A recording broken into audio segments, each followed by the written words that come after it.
Donc tu as fait en sens inverse Son parcours. C'est ça, la Lunga Strada di Sambia, qu'il avait fait en 1959 avec Sammy Lecento. Et moi, je suis repartie en effet à l'envers, donc controcorrente, avec ma camionnette transformée en mini camping-car, donc sur ses traces, avec son journal de voyage comme feuille de route, en fait. Et ce journal de voyage, donc moi j'avais justement la deuxième édition, qui date, me semble-t-il, de 2006. Et je le dis parce qu'il y a quelque chose qui est déjà un signe, il y a eu plein de signes sur cette route, mais j'avais déjà pressenti le titre Controcorrente, puisque je vais à contre-courant de son itinéraire. Et dans cette édition, en relisant le journal à l'envers, puisque je repars à l'envers, à l'avant-dernière page, le premier mot c'est à contre-courant. Donc c'est comme si, évidemment, le titre s'imposait de cette façon-là. Et en fait, je le dis, ça peut paraître anecdotique, mais en fait, il y a eu plein de signes de cet ordre-là, ou plus ou moins forts, tout au long du voyage, qui ont fait que j'étais accompagnée dans ce voyage, que j'étais au bon endroit au bon moment, que j'ai pu rencontrer même des personnes qui ont connu Pasolini. Enfin, il y a eu des histoires assez extraordinaires, on pourrait dire, quoi. Alors, on va directement interrompre ton discours. À contre-courant, donc ça veut dire que la vraie réalité n'est pas celle qui s'affiche, mais celle qui se cache dans les entre-deux. C'est un peu ça, finalement. Oui, tout à fait. Et donc, pour expliquer vraiment d'ailleurs l'itinéraire, c'est que lui est parti de la frontière française en longeant toutes les côtes italiennes, ce pourquoi la longue route de sable, et en finissant à Trieste et Muggia. Et moi, donc, je suis partie à l'envers, controcorrente, pour plusieurs raisons. Déjà parce que c'était la région de son enfance, aussi évidemment, donc je voulais commencer par les plages qu'il décrivait. En effet, qu'il allait pendant son enfance, et qu'il revisitait justement beaucoup plus tardivement, et qui était déjà, qu'il décrivait déjà d'une façon assez triste par rapport à tout ce tourisme de luxe qui s'est cassé la figure. Et moi, 60 ans après, j'ai vraiment découvert ce qu'il annonçait, avec des ruines, on pourrait dire, de ce tourisme de luxe.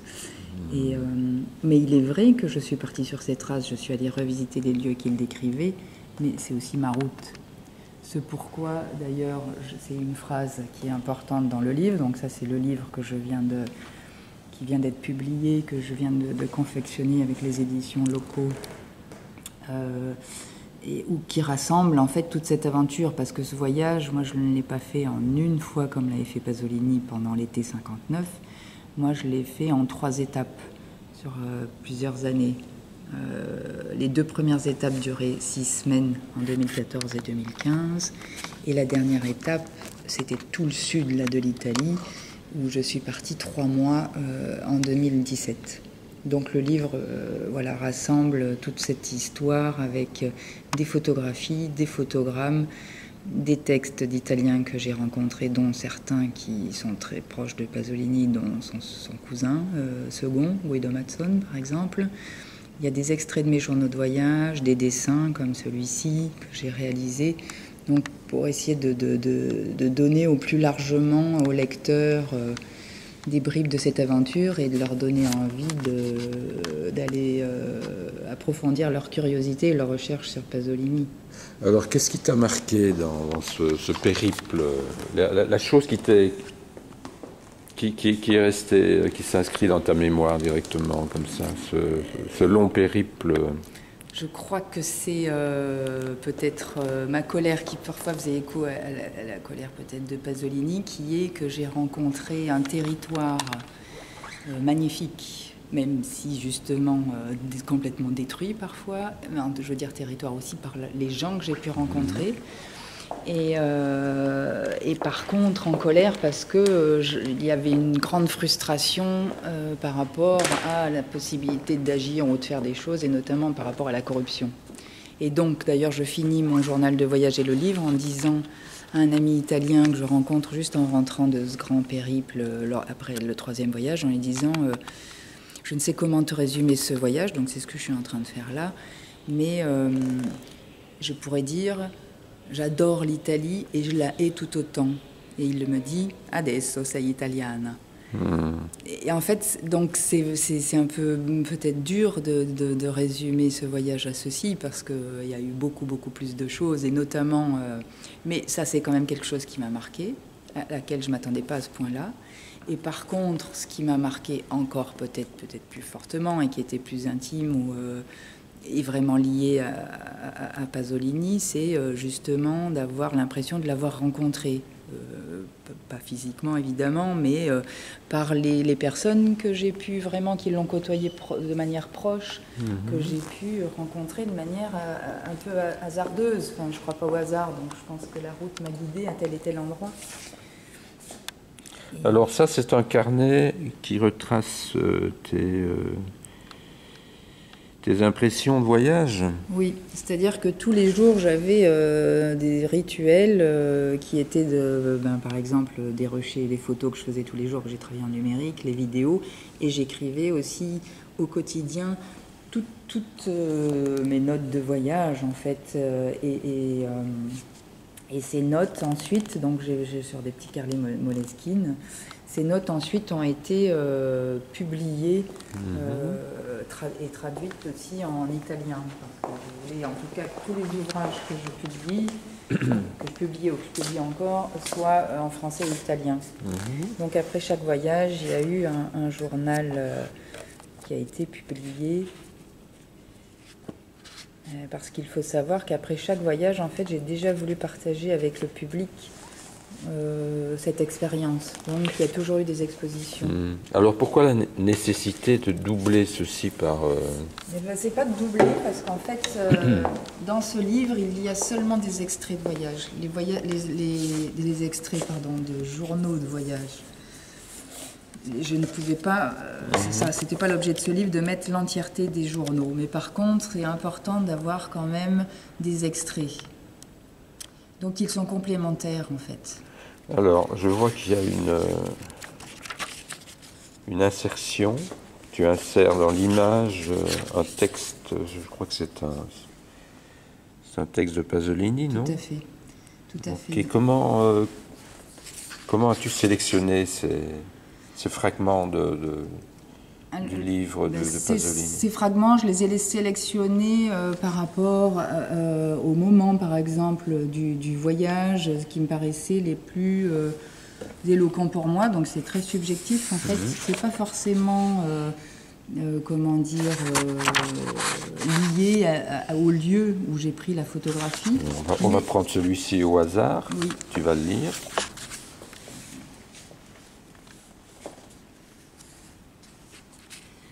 Je me promène sur la petite plage déserte au pied du village, et dans le silence qu'il y a en moi et en dehors de moi, je sens comme un silencieux effondrement.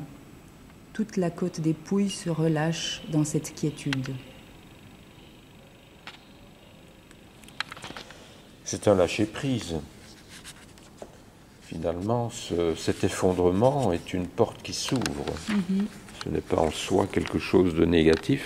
C'est plutôt la porte du paradis. N'est-ce pas aussi cette mort tant recherchée qui a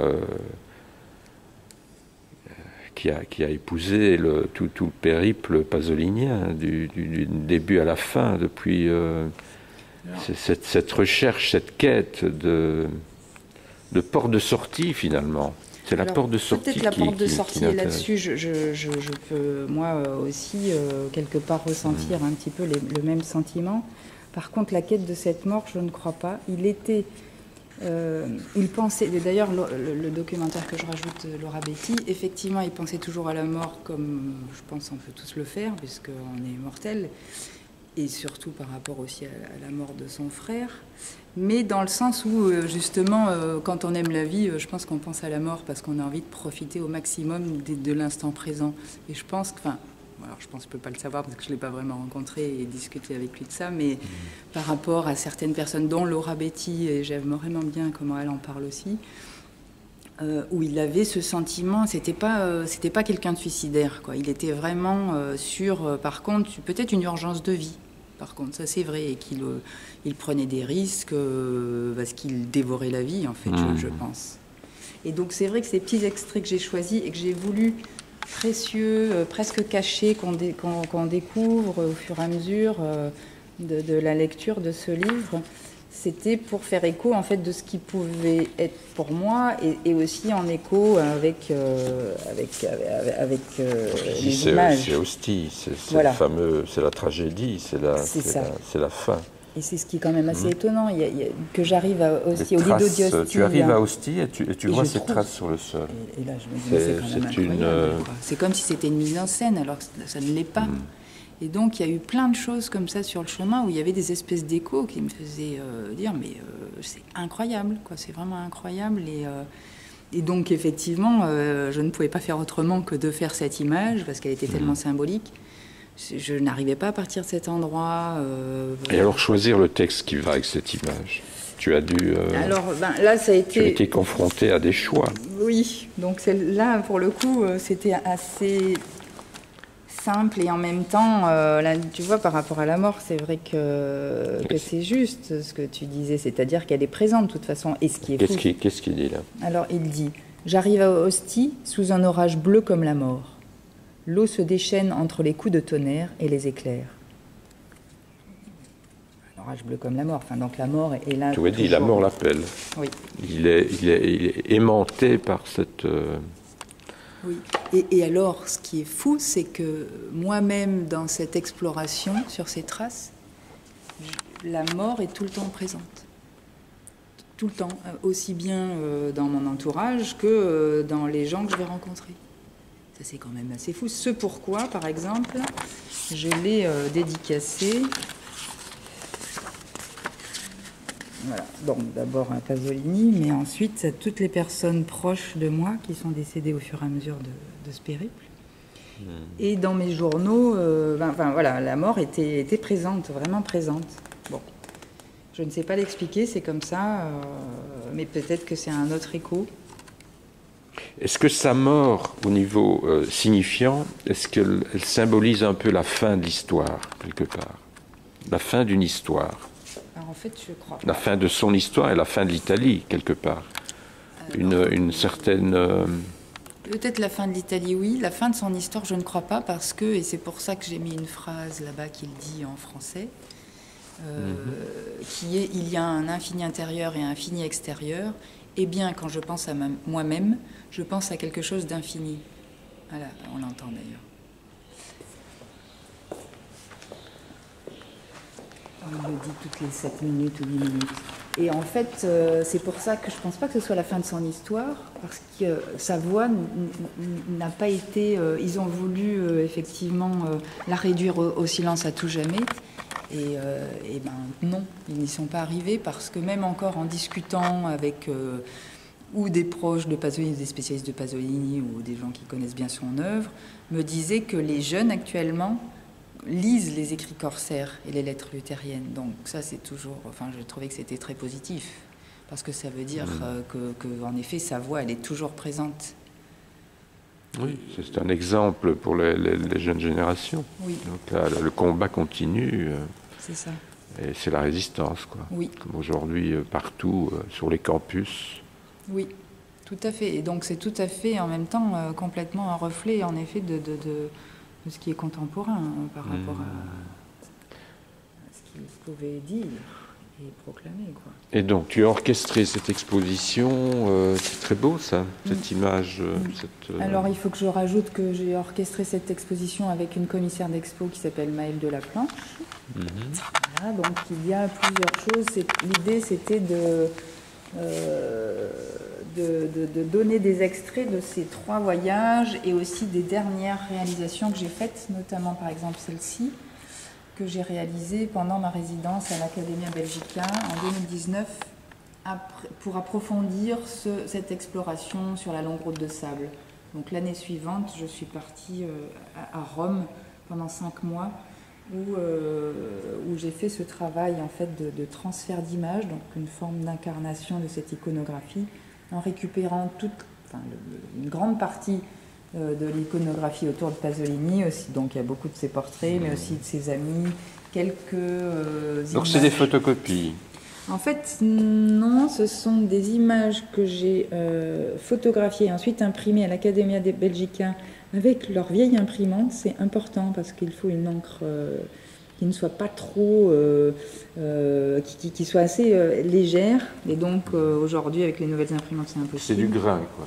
Oui, et ensuite, avec un produit, je viens frotter cette image sur ce papier un peu velouté, un peu épais, qui absorbe donc le transfert, quoi, qui absorbe cette image.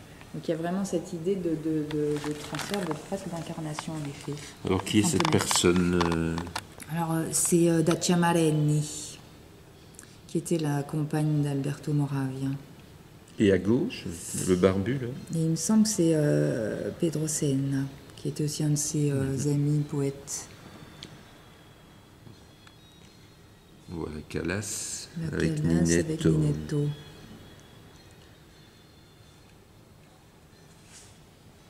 Il était amoureux de la Calas, Pasolini, non? Il avait une... Après, je pense qu'elle était plus amoureuse que lui, de lui. Enfin, je veux dire, c'est plus elle, mais ils avaient une grande complicité, ce qui peut... mais quoi qu'il en soit, il aimait les hommes, mais il ne pouvait pas avoir une histoire d'amour, je pense, avec une femme. Je ne sais pas cette photo. Elle est de... Elle est assez ancienne, il était assez jeune. Là. Il a 15 ans, 16. Peut-être un peu plus, mais... il en est tout à fait, il est jeune et je l'aime aussi beaucoup parce qu'il y a quelque chose d'assez difficile, quoi, triste. Oui, il a porté cette tristesse toute sa vie. Hein. Oui. Et alors celle-ci, c'est justement exactement sur la longue route de sable. C'est une photo qui avait été faite par Paolo Di Paolo à Genova. Et l'un et l'autre s'étaient photographiés d'ailleurs à cet endroit-là.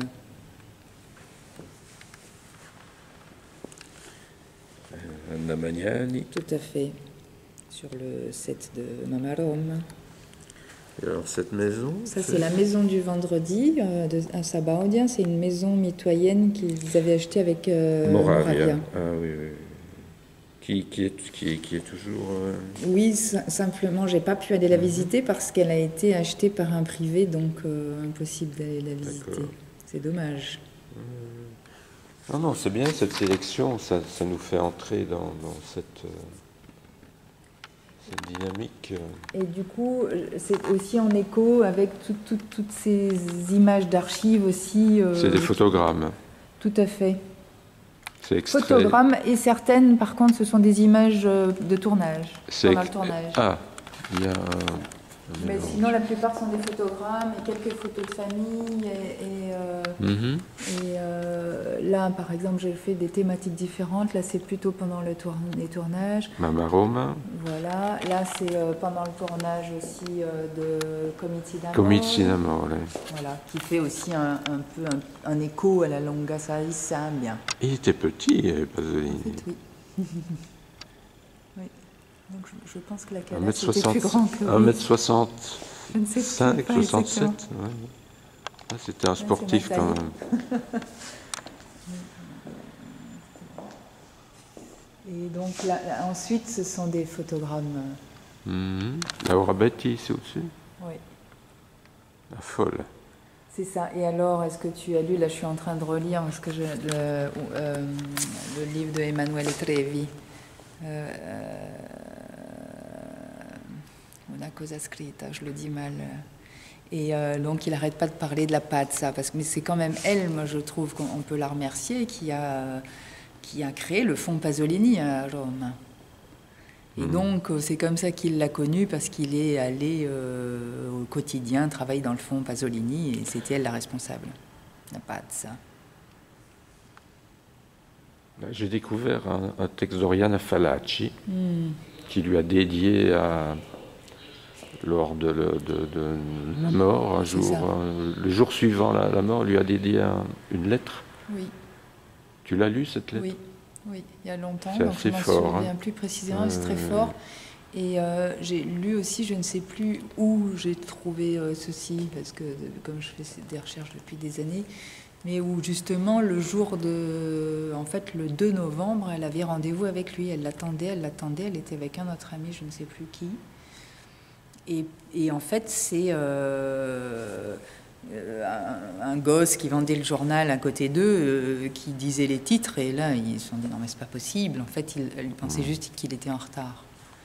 Et oui, et ce texte est touchant parce qu'ils avaient une relation quand même particulière. Qu'est-ce que tu penses de sa mort? Est-ce que c'est un assassinat politique orchestré par les services secrets italiens? On en parle beaucoup. Oui, moi je suis persuadée que c'est un assassinat politique, d'autant que dans les derniers articles qu'il écrivait, il commençait vraiment à dénoncer justement toute la corruption qu'il y avait.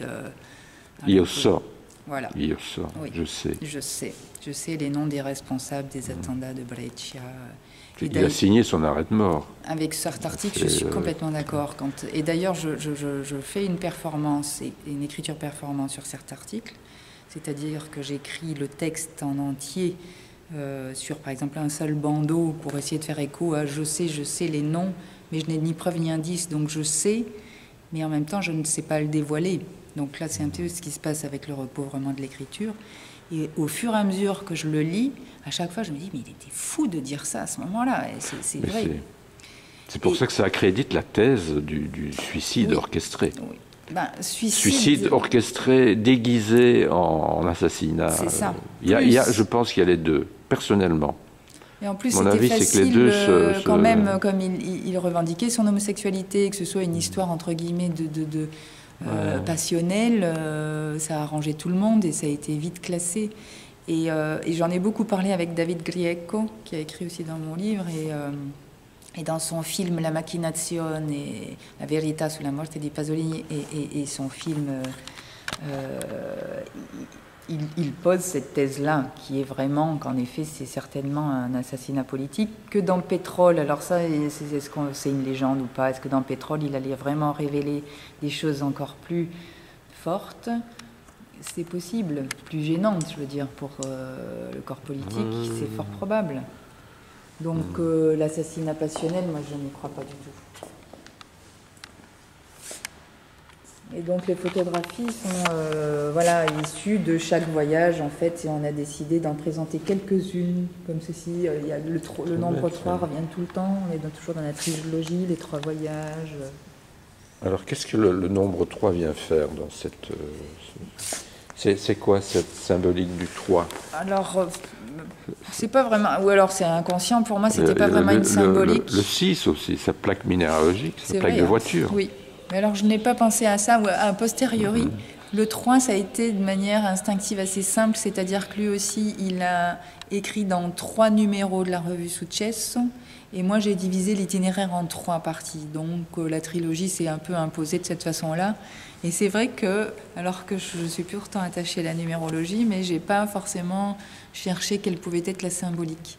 Et parce que la trilogie, elle s'est imposée, en fait, le 3 s'est imposé. Contre-courant, ce serait le 666, quelque part. Oui, quelque part. Et donc ici, voilà, on a décidé de aussi axer sur ces 3 parties, 3 chapitres. Il y a aussi les 3 vidéos, parce qu'à chaque voyage... Donc ça, c'est les vidéos que tu as fait sur place Oui, j'ai monté ensuite, évidemment, mais pendant chaque voyage... J'ai aussi beaucoup filmé, et ce sont des vidéos assez courtes. Vraiment des vidéos, ce ne sont pas des films, ce sont des plans. On voit bien que je suis photographe à la base, et ce sont souvent des plans fixes où des choses sont en train de se passer dans cet environnement, en fait. Ça, c'est la côte amalfitaine, non? Non, ça c'est la côte ligurienne, on est en Marème. Donc ceci, c'est déjà tyrrhénienne. Et ça, par contre, c'est Trieste. C'est vraiment le tout début, le premier voyage. C'est une vue plongeante de Trieste. J'aurais parié pour Genova, moi. Genova, j'ai aussi avec beaucoup aimé. Mais c'est vrai, avec comment il s'appelle, le pont qui a été détruit, d'ailleurs. Un nom particulier, j'ai oublié. Sopra Elevata, je pense.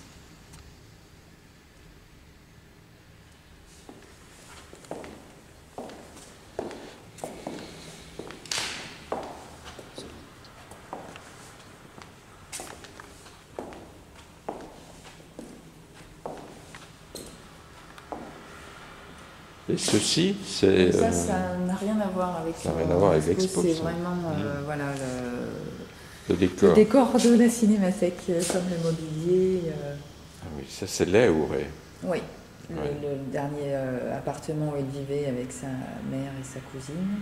Et c'est un des dernières interviews qui a été réalisé en français par donc Michel Randon. Je ne sais Une pas de si ses je- dernières interviews, c'est Bouvard. Hein. Alors, Je pense que si ce n'est- après, oui, c'est en lui. France. La der des der, c'est Philippe Bouvard. Quand il est venu présenter Quand il Salo. est venu présenter Salo. Oui, c'est vrai. Mais donc Oui. c'était en France, ouais. Et alors, donc quand on l'entend de temps en temps dire cette phrase, Alors, il y a un infini intérieur et un fini extérieur. Quand je pense à moi-même, je pense à quelque chose d'infini. C'est une... tu interprètes ça comment, toi? j'interprète ça, pour moi c'est vraiment tout à fait juste avec ce qui se profile en fait. Voilà. Et c'est même quelque chose pas de mystique, mais c'était quelqu'un de spirituel, je pense, par rapport à cette énergie et de cette...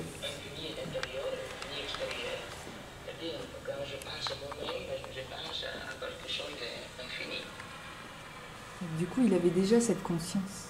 C'est bien de finir avec la voix de Pasolini. Oui. Et cette pineta, c'était une de ses pinetas favorites, parce que c'est une plage très populaire, et que j'ai eu la chance d'avoir une espèce de puits de lumière aussi à ce moment-là. C'est une image, Oui, c'est pas une photo. c'est une photo. C'est une photo, c'est un photogramme, mais tu as et que greffé j'ai le composé, son, voilà, avec le son réel. Et voilà, le son réel, la mer, et puis j'ai rajouté la voix de Pasolini. C'est très beau de finir par cette espèce de... espoir-là, oui.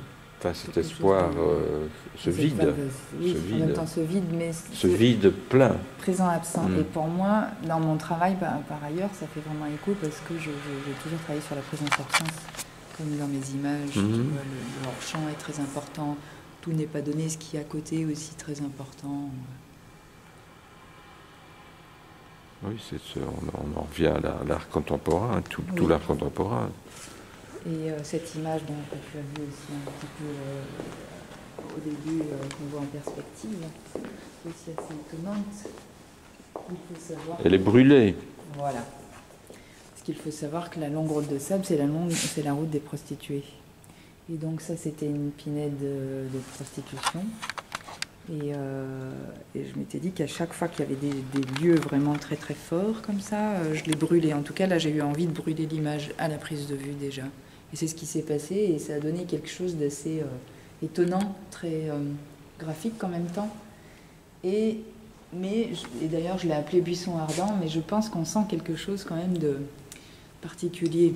Tu vois, sans connaître l'histoire exactement, ça c'est pas grave. L'idée aussi, c'est que chacun puisse se faire son voyage dans tout ce que je veux. Oui, c'est son voyage, oui, c'est la brûlure. Le voyage de la brûlure, oui. La transgression. Oui, aussi. Brûler pour passer une étape, pour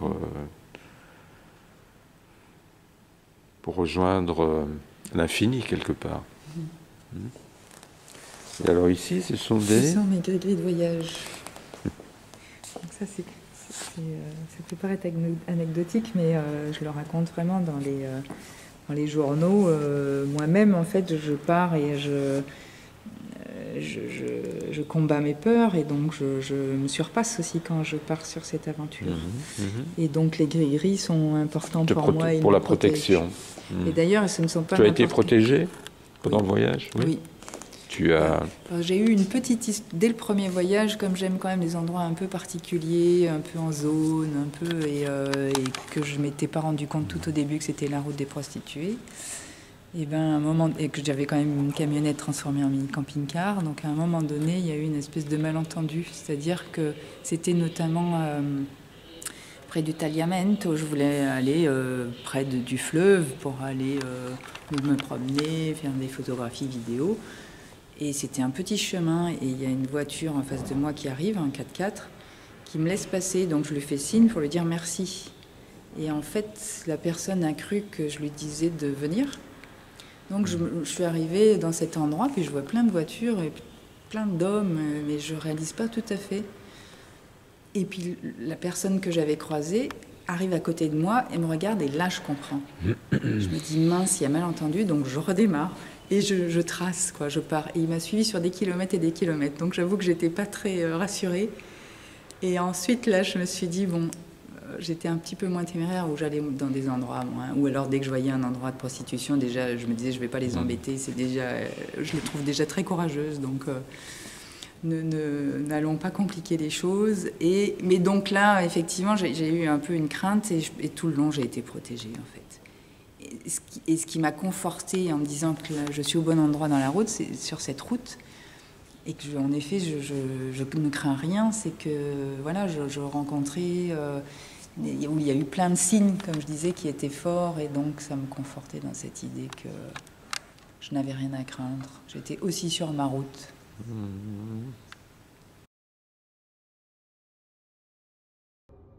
Nel pensiero, in un'ombra di azioni, mi so adesso attaccato nel calore degli istinti, dell'estetica passione, attratto da una vita proletaria a te anteriore, e per me religione la sua allegria, non la millenaria sua lotta, la sua natura, non la sua coscienza. È la forza originaria dell'uomo, che nell'atto s'è perduta a darle l'ebbrezza della nostalgia, una luce poetica.